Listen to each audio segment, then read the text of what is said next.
Buenas tardes o buenas noches. In this video, we're going to be talking about describing yourself.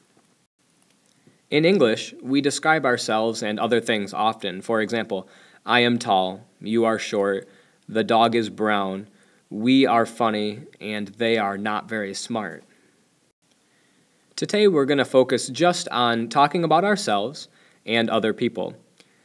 So what I'd like to look at first is the question, ¿Cómo eres? Now, ¿Cómo eres is a simple question asking what are you like? And in Spanish, we use the verb ser, which means to be, to help us answer that question. Now, we're already familiar with the verb form yo soy, meaning I am, and tú eres, meaning you are.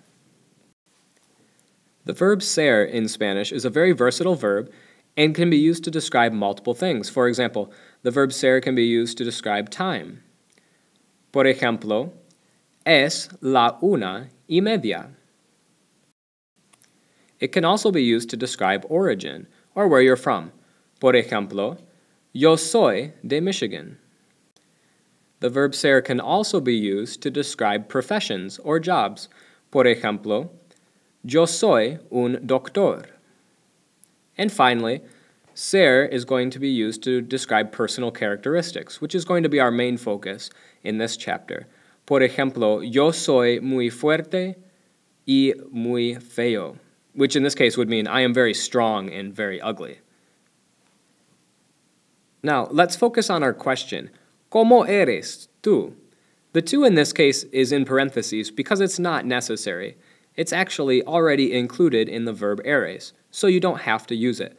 But if you use it, it will simply help you to remember that you're talking to someone directly. Now, when answering this question, it's very simple. You just get to talk about yourself. So let's look at the answer to the question, ¿Cómo eres tú? La respuesta, yo soy, followed by an adjective, and that could be anything. Tall, funny, smart, blonde, brown hair, whatever it is that you want to describe yourself as. Let's look at that one more time. Our question, ¿Cómo eres tú? And our answer, yo soy, followed by an adjective. Let's pretend as if someone asks me the question, ¿Cómo eres tú? And I'll answer. Now, unfortunately, even though you're at home, you can't get away from me. Sorry you have to kind of stare at my ugly mug here for a moment, but we'll use myself as an example. ¿Cómo eres tú? Yo soy moreno, brown-haired. Now, again, the yo is in parentheses because it's not necessary. It's already included in the verb soy. ¿Cómo eres tú?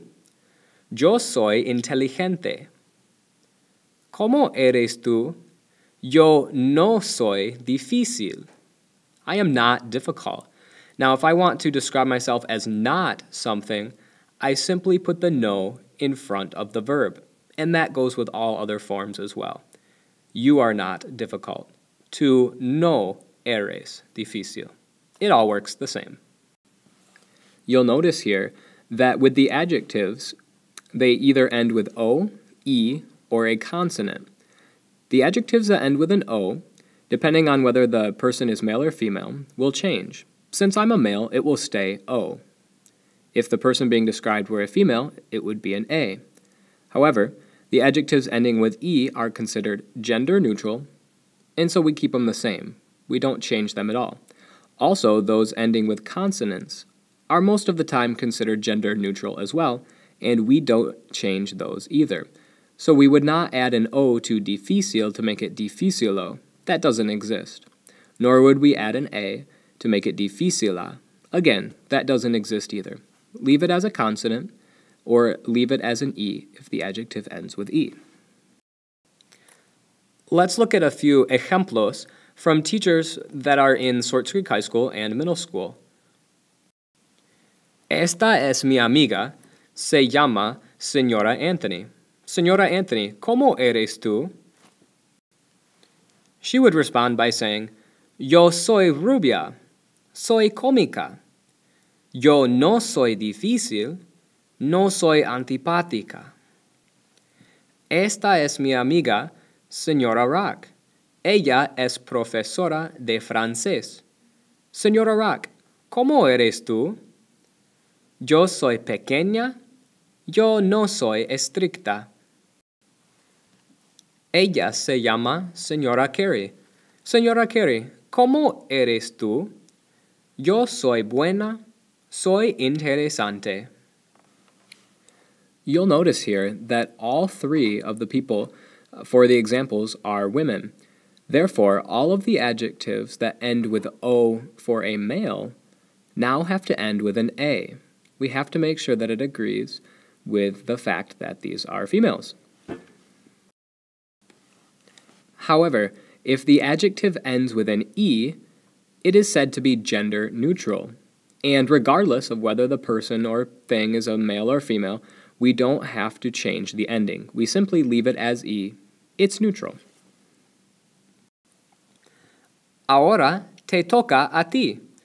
Let's see you give it a try. I'll ask you the question, and now I want you to try and describe yourself, just maybe sitting there in front of the computer using an adjective or two that positively describe yourself, and an adjective or two that negatively describe yourself, meaning I am not something. ¿Cómo eres tú?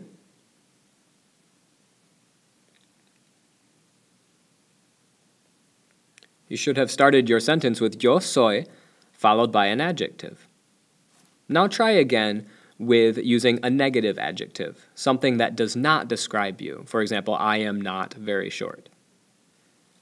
¿Cómo eres tú?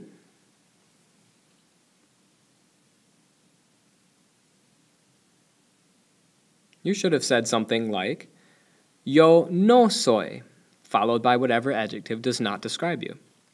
Well, that's all. I hope that made sense, and if it didn't, you're welcome to go back and watch the video as many times as you need.